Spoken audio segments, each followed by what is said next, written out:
मेरे विद्यालय का नाम जिला परिषद प्राथमिक केंद्र विद्यालय कोरेगांव है। मेरी कहानी का नाम त्यागी पेड़ है। एक गर्द जंगल में एक आम का पेड़ था।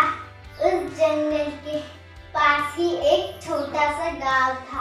उस गांव का एक छोटा सा लड़का रामू उस जंगल में जाकर उस आम के पेड़ के पास खेलता रहता था। वो उस पेड़ पर चढ़ता, आम खाता और बाद में आराम से उस पेड़ के नीचे एक नीम की झपकी लगाता। उसे पेड़ के साथ खेलना अच्छा लगता, पेड़ को भी खुशी होती। अब रामू रोज उस पेड़ के साथ नहीं खेलने लगा। एक दिन की बात है, रामू चलते चलते उस पेड़ के पास गया। वो बहुत दुखी था। पेड़ ने कहा, आओ रामू बेटा, मेरे साथ खेलो। फिर रामू ने कहा, मैं अब बच्चा नहीं रहा जो तुम्हारे साथ खेलूं। मैं अब बच्चा नहीं रहा जो तुम्हारे साथ खेलूं। मुझे अब खिलौना चाहिए और उसके लिए मुझे अब पैसे कमाने हैं। फिर पेड़ बोला, मुझे माफ करना रामू बेटा, लेकिन मेरे पास पैसे नहीं है तुम्हें देने के लिए। लेकिन तुम मेरे आम तोड़कर वो इकट्ठा कर उसे बाजार में बेचकर पैसे कमा सकते हो। ये सुनते ही रामू बहुत खुश हुआ।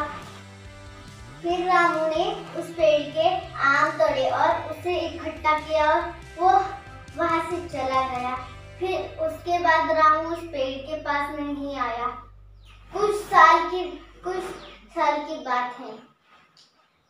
कुछ साल बाद अब रामू आदमी बन गया था। तो फिर रामू उस पेड़ के पास गया। पेड़ ने कहा, आओ रामू बेटा, मेरे साथ खेलो। फिर रामू ने कहा, मुझे अब टाइम नहीं है तुम्हारे साथ खेलने के लिए।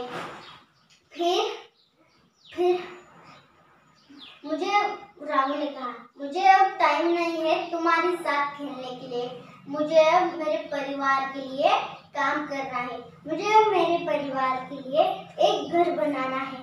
क्या तुम मेरी मदद कर सकते हो? फिर पेड़ बोला, मुझे माफ करना रामू बेटा, लेकिन मैं तुम्हें घर तो नहीं दे सकता, लेकिन तुम मेरी शाखाएं तोड़कर उससे अपना घर बना सकते हो। रामू ने उस पेड़ की सभी शाखाएं तोड़ दी और वो वहां से खुशी खुशी चला गया। शाखाएं टूटने के बावजूद भी आम का पेड़ बहुत खुश था। लेकिन उसके बाद रामू फिर उस पेड़ के पास नहीं गया। बेचारा पेड़ बहुत उदास हो गया। फिर गर्मियों के दिन रामू फिर उस पेड़ के पास गया। पेड़ ने कहा, आओ रामू बेटा, मेरे साथ खेलो।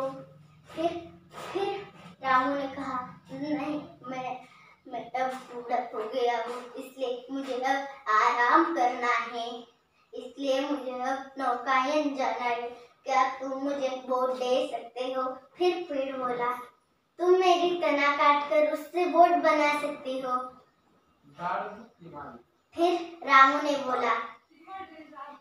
ने उस पेड़ की तना भी काट ली और उसने उससे एक बोट बनाई और वो वहां से नौकायन चला गया। फिर उसके बाद रामू उस पेड़ के पास नहीं आया। फिर कुछ साल बाद रामू फिर उस पेड़ के पास गया। पेड़ ने कहा, मुझे माफ करना रामू बेटा, लेकिन अब मेरे पास तुम्हें देने के लिए कुछ नहीं है। आम तो कभी के खत्म हो गए। फिर रामू बोला, अब मेरे दाद भी तो कहा है आम खाने के लिए। फिर पेड़ बोला, अब तो मेरी शाखाएं भी नहीं है तुम्हें खेलने के लिए। फिर रामू बोला, अब मैं भी बहुत बूढ़ा हो गया हूँ शाखा पर चढ़ने के लिए। फिर रामू बोला, मुझे माफ करना बेटा, लेकिन मेरे पास सचमुच तुम्हें देने के लिए कुछ नहीं है। फिर रामू बोला, अब मुझे किसी भी चीज की जरूरत नहीं है, अब मुझे सिर्फ आराम करना है। फिर पेड़ बोला, ये तो अच्छा है, पेड़ की जड़ें आराम करने के लिए बहुत अच्छी होती है। फिर पेड़ ने कहा, आओ रामू बेटा मेरे साथ खेलो, मेरे साथ बैठो। रामू उसकी जड़ों पर बैठा है। दोस्तों, ये कहानी हमारे दिल को छू लेती है। पेड़ हमें फल, फूल, लकड़ियाँ सब देते हैं और हम इंसान उन्हें बेवजह काटते हैं। दोस्तों, आपसे एक गुजारिश है, आप नया पेड़ नहीं लगा सकते, लेकिन कम से कम उन्हें काटो मत। धन्यवाद।